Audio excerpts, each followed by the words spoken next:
Hello, Math 24 students.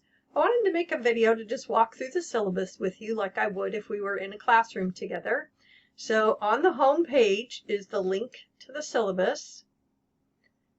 And the first thing that you'll notice is something that I've called the preface to the syllabus. And it's my answer to, why do I need this class? Because that question is pretty much in everybody's mind. And in an effort to try and help you understand why someone might have required this class for a business major, this is some thoughts I had that I wanted to share with you. So in my mind, you're preparing yourself for your future fabulous career, because presumably you don't want to keep the job you're in or you wouldn't be at college. So college is your opportunity to get prepared for that dream job, and think of me as your practice future boss.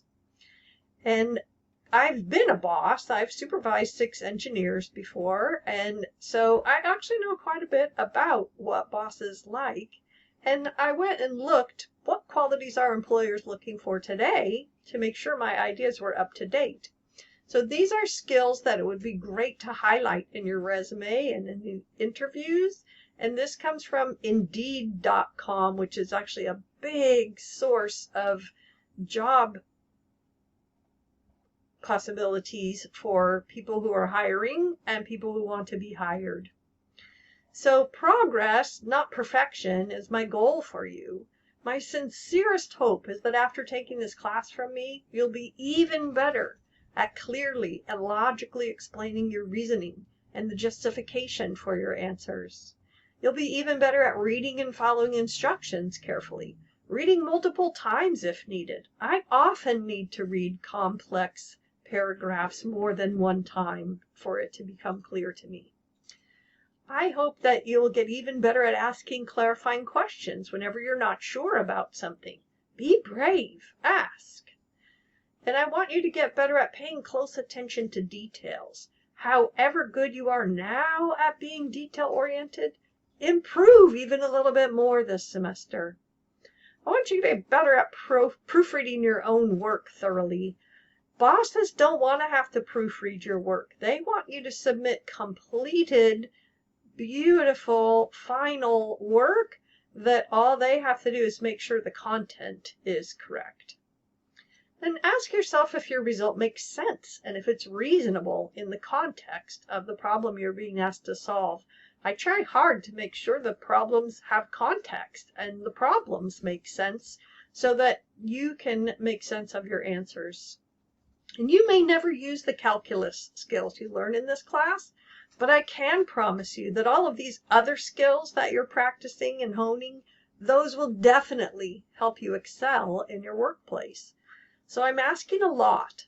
I'm asking you to trust me that the knowledge I want to help you gain will be valuable and useful to you, even if it's not necessarily the calculus knowledge.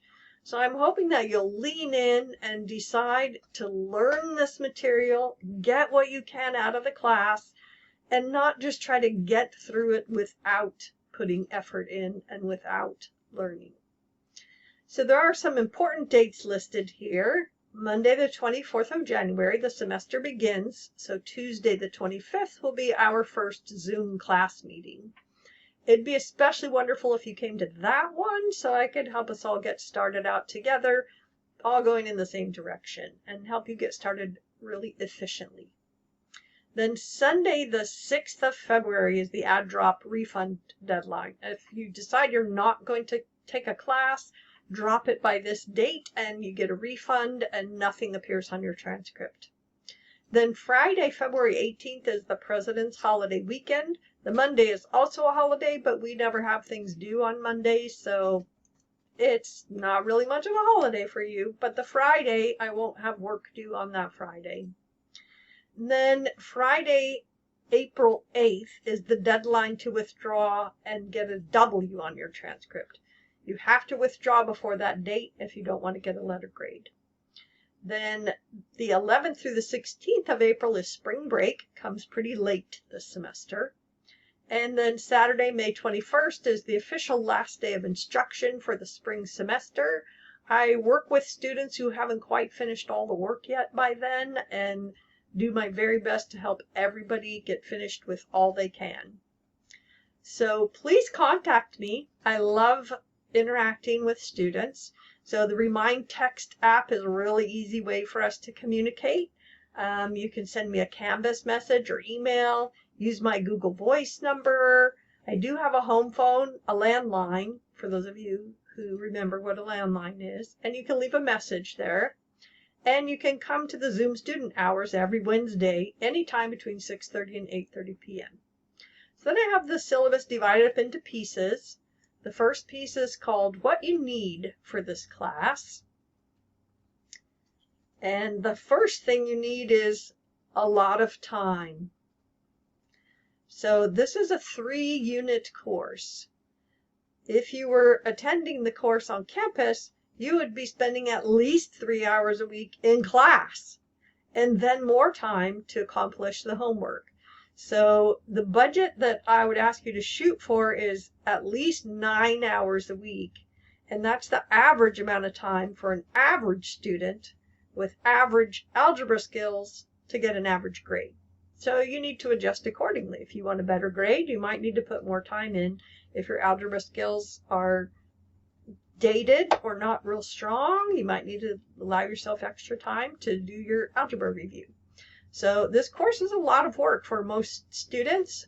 There's always a couple of students who have had calculus before at some point in their life, and for them it doesn't seem difficult, but you can bet that most of your classmates are in the same boat as you of finding this really difficult. If you decide from the beginning to work really hard, struggle to understand the material, struggling is just part of the learning process. Ask lots of questions and get help when you need it. Keep up with all the due dates, and you're very likely to do well. I think students often surprise themselves at how much they can learn when they really work hard at it. And I will do everything I can to help you succeed.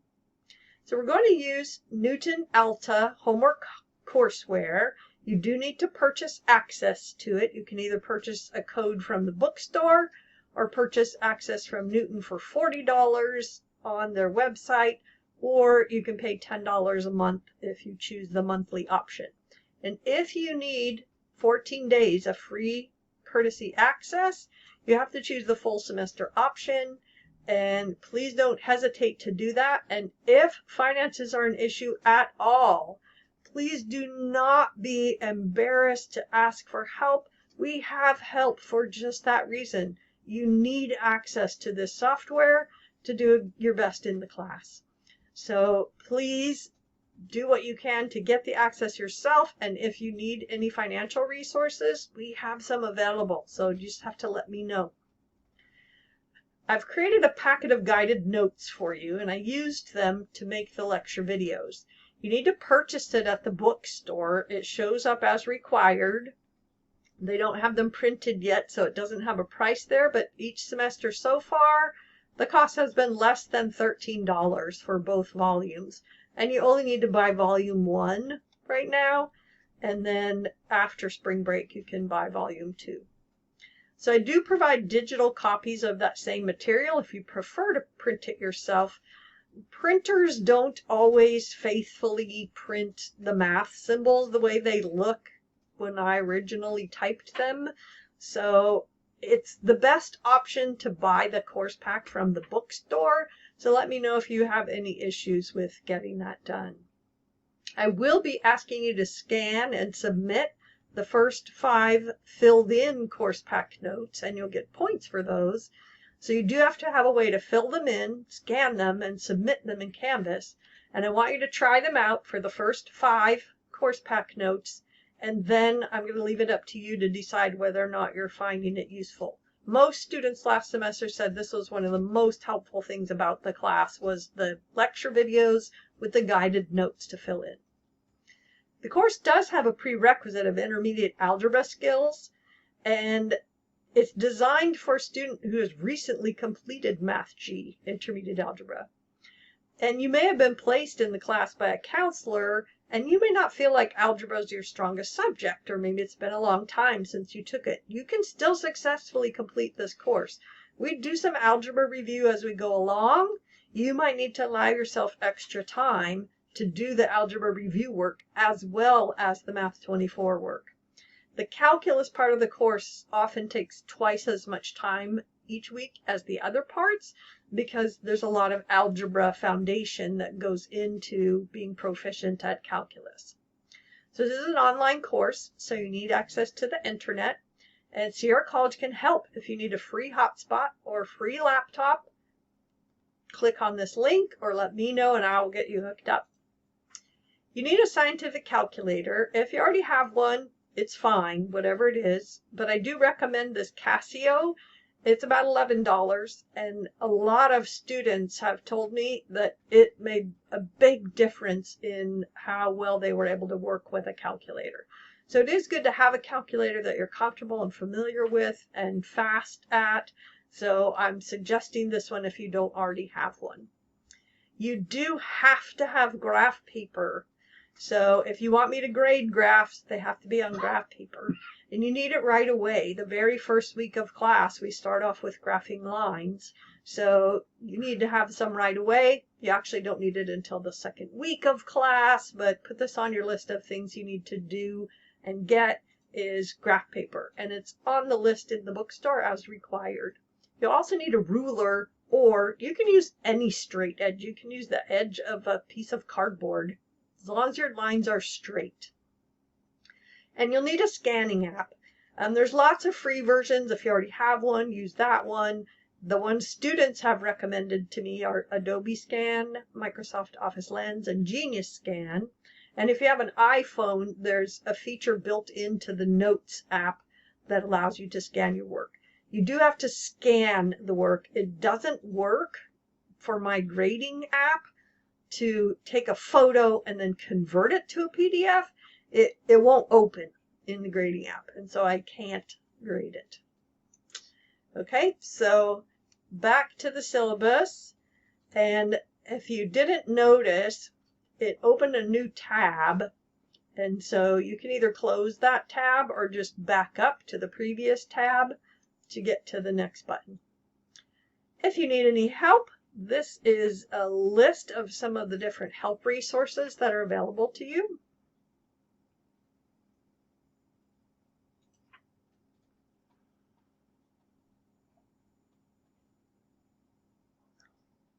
So we have Zoom meetings Tuesday and Thursday evenings, the Zoom meeting Wednesday evening that I mentioned, and I'm happy to make an individual Zoom appointment with you. I have a lot of availability. I spend most of my time with an online class grading and giving feedback, and so I have lots of little moments during the day when I would love to Zoom with you rather than be grading. If you need to turn in a quiz or homework after the due date, you can. You can decide how to schedule your work for the week. I would suggest, though, that you don't get behind the schedule. The work tends to snowball, and students find that if they get 1 week behind, it's really, really hard to get back on track. So you can go to the Math Center and get help, the Tutor Center, tutor.com. Please don't use that for Shine quizzes. Okay, then here are the course outcomes. Each class has a document that gets submitted to the state chancellor's office that says, this is what we are going to teach in this class. So I'm obligated to teach what's on this list.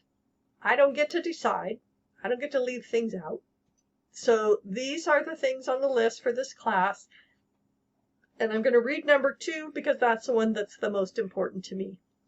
Logically present clear, complete, accurate, and sufficiently detailed solutions to communicate your reasoning and demonstrate your method of solving business problems. And then I'm also going to often ask you to put your answer in context of the problem and write complete sentences for your answers. So then the next part is the serious business.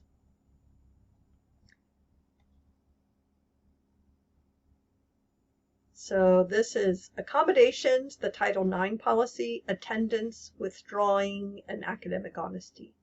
So if you need any kind of accommodations, let me know. I'm really happy to work with you and do whatever might help the class work better for you.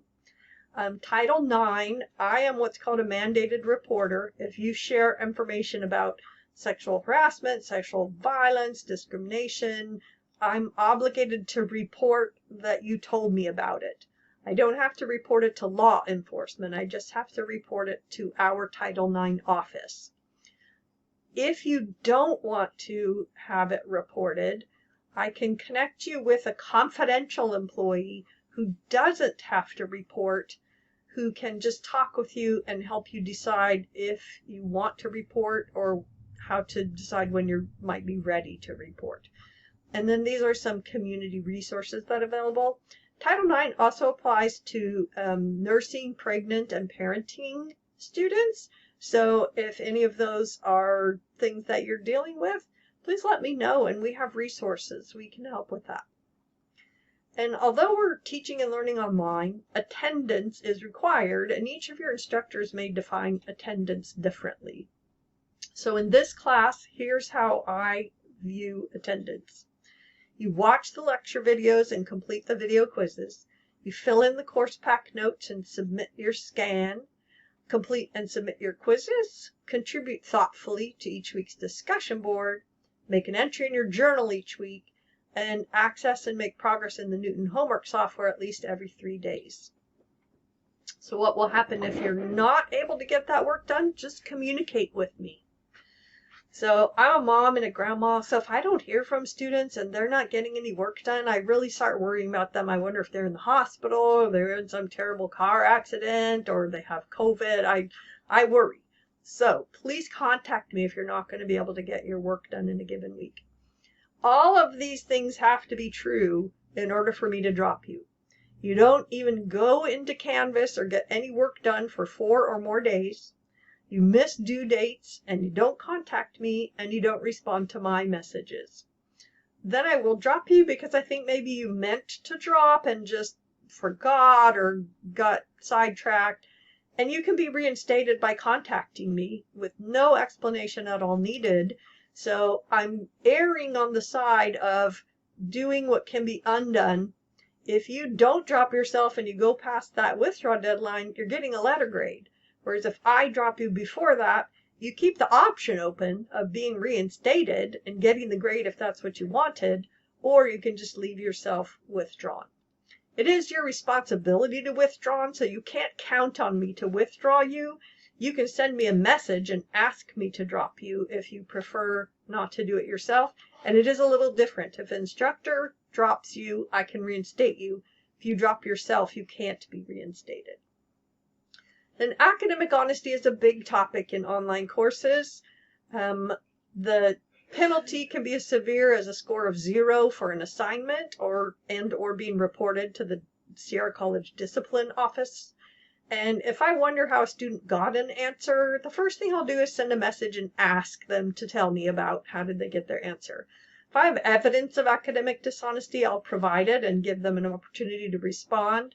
And at the student's request, I'll meet with the student and the dean to discuss the situation, and appropriate penalties will be determined in a case-by-case basis in consultation with my dean, because every situation is different. So apps and internet websites that give you answers are not acceptable tools. All work to support your answer must be your original work. Anything else is considered plagiarism. So plagiarism is presenting as your own work that's not your own. Copying from any source is not going to help you learn, and identical papers all receive a score of 0.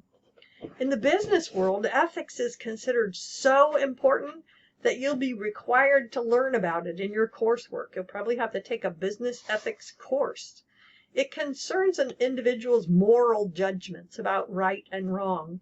And if you can't make good moral judgments about right and wrong in the classes you're taking, it will be really hard for your future employer to trust you. So I will trust you unless you give me a reason not to. You get the benefit of the doubt. So here's my suggested order. Start by watching the lecture videos while filling in the guided notes. Then do your homework using the Newton software and any of the instruction materials that you find helpful. then do your quick quizzes, and then last, the shine quiz. So each week, the shine quiz is the culmination of show me everything you learned this week. If you aren't finding what you need in Newton or my lecture videos, these are the resources I'm comfortable with you using. Khan Academy, Math is Fun, which actually has some great resources, Wolfram Alpha, and there's an app for your phone called Socratic. These are teaching and learning resources. They're not just answer sites. So some of the tools that are not acceptable resources are listed here. It's not an exhaustive list. If you use something that's not on this list, but it's just an answer machine, it will not be acceptable. So if you're not sure, please check with me before you use a resource, and then I can also vet it and tell you whether or not it's a good resource. Some of the resources out there are pretty terrible and take you down a path that takes 2 pages to do a problem that would only take 3 lines. So you really want to be careful about the sources that you're using for help. And then about your grade. I wish I didn't have to give grades, but the college kind of requires that. So here's how I go about figuring out what grade to give you. So 5% of your grade will be getting started activities, and that's going to include all the things in Module 0, including getting your binder and setting it up. And then about 4 weeks in, I'll ask you to do a binder check and show me how your binder's going and tell me how it's doing. And then also, as we go along, there might be other things that I think of that would be helpful for getting you continuing to go in a good direction, and I'll add those into the getting started category also. So those will almost always be really easy points to get. Then the lecture video quizzes. Each lecture video has quiz questions embedded in it, and you need to pause, answer the question, and then watch more of the video, and then pause and answer a question. And you can go through and do that as many times as you like. What I noticed that some students were doing, which I thought was a great idea, as they go through the lecture video, they make a note of where the timestamp is for the question, so that if they want to go back to that question later, it's easy to find. So follow along in the course pack guided notes, filling them in. What I'm doing in the lecture videos is filling in the course pack guided notes with words and worked out examples. So you get credit for watching the videos by doing the lecture video quizzes, and you can do them as many times as you want. So hey, why not get 100% on that? And then last semester, going through the course pack guided notes for me was a lot of time. And so I decided, you know what? After the first 5, I'm going to let you decide if they're helpful or not. And I don't need to keep looking at them. You'll either know that they're useful for you and keep doing them, or they're not. So the first 5, you're going to purchase the notes from the bookstore, preferably, fill them in, scan and submit them. And if you get the Canvas student app, that's usually the easiest way to scan and submit assignments to Canvas. So I don't spend a lot of time grading the notes. It's pretty much all half or nothing. You either watched the entire video and completed the fill-in course pack guided notes correctly, or you filled them in mostly correctly or didn't finish completing them, that's half, or you didn't turn it in at all. Excuse me, that would be none. I'd rather you turn it in complete and late than not at all. So I'll give you feedback, and you're welcome to revise and resubmit for full credit. This is a really key component of the course. This is where I hope the learning takes place. Then the Newton homework assignments are 15% of your grade. You really do need to budget some significant time for working in Newton, since you're not coming to a classroom and spending time in class. You're going to be instead working in Newton. So there are 46 assignments, 111 little micro objectives, so a little more than 2 in each topic. And if you get them all done, it's worth 15% of your grade. So here's how the Newton grading works. At midnight of the due date, Newton calculates what percentage of the objectives you've completed, and you get that percent of the 3 points. So suppose you're 2/3 of the way done the assignment, you'll get 2 points in the Canvas gradebook. If you go back later and get that assignment 100% complete, your score will change to 100% automatically in the Canvas gradebook. And you can do this until 11:59 p.m. on Sunday, May 22nd. You can keep going back into Newton and improving your score. So you're pretty much in charge of what score do you want to get in Newton. You decide and do that much work. Then we'll have quick quizzes. They're usually short, 2 or 3 questions, maybe half a page of work at the most. They usually take 15 to 20 minutes in the Zoom sessions. And they're a chance for you to get feedback on your written work before the Shine quiz so that you get the best score possible on your Shine quiz. If you complete the quick quiz and submit it, you get 2 points. 3 points if it's 100% correct. Then I'll give you feedback, and if you redo your work with my feedback incorporated and resubmit it, you can keep doing that until it's 100% correct, and then you'll get the 3 points. So these are learning assignments. They're not assessments of your learning. So they're due on the due date, but they can be turned in late. Then I decided to have something I'm calling Shine quizzes. So Shine stands for So Happy It's Not an Exam. So they are 40-point quizzes, so less than half as much as an exam. There'll be one due most weeks. Any homework topic that's come up until the Shine quiz due date might show up on the quiz, so I don't only have the current week's material. It could be anything before that. Use only the provided materials for working on the Shine quizzes, Newton and my lecture videos. The quiz is going to be done using paper and pencil, showing all your work, submit it to Canvas, and you'll again have the opportunity to do quiz corrections to improve your score.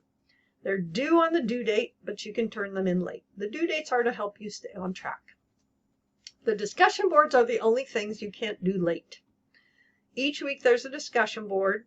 You need to respond by Fridays with your original reply, and then reply to at least 2 of your classmates by Sunday, and then the discussion board will close on Sunday night.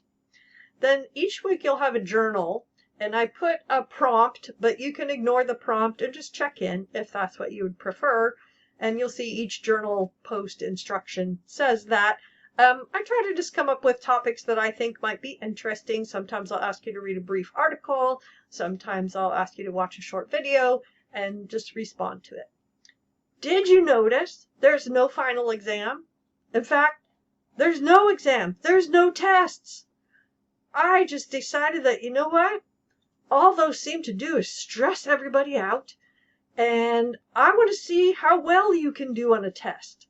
So there's no time limit, and corrections are always allowed, so I want to see the best you can do. So that's my goal in this class. Your grade in Canvas will always be your current grade. I include the dropped how many things will be dropped in the Canvas gradebook right from the beginning, so that your grade is always what it actually is. If I've made an error in recording your grade, occasionally as I'm grading with the iPad pencil and the score adds up to 28, I might miss a little on the little slider I have to use, and I might put 27. Nobody else but you is going to know it should have been 28, so you'll need to point that out. You don't have to tell me if I did 29 and it should have been 28. Don't worry about that. So just tell me if I didn't give you enough points. Then here's this a chart that has all that same information in it, all in one place, where you can see that the Shine quizzes are the thing that you want to put your most effort into. Quick quizzes, homework, and lecture video quizzes next. And then you can decide how best to spend your time to get the grade you want. So let me know if you have any questions about the syllabus. And it's a somewhat fluid document where if things aren't working, I'll discuss that with you. I'll ask you after about week 5 how things are going. And I'm always open to making adjustments that will make the coursework better for you.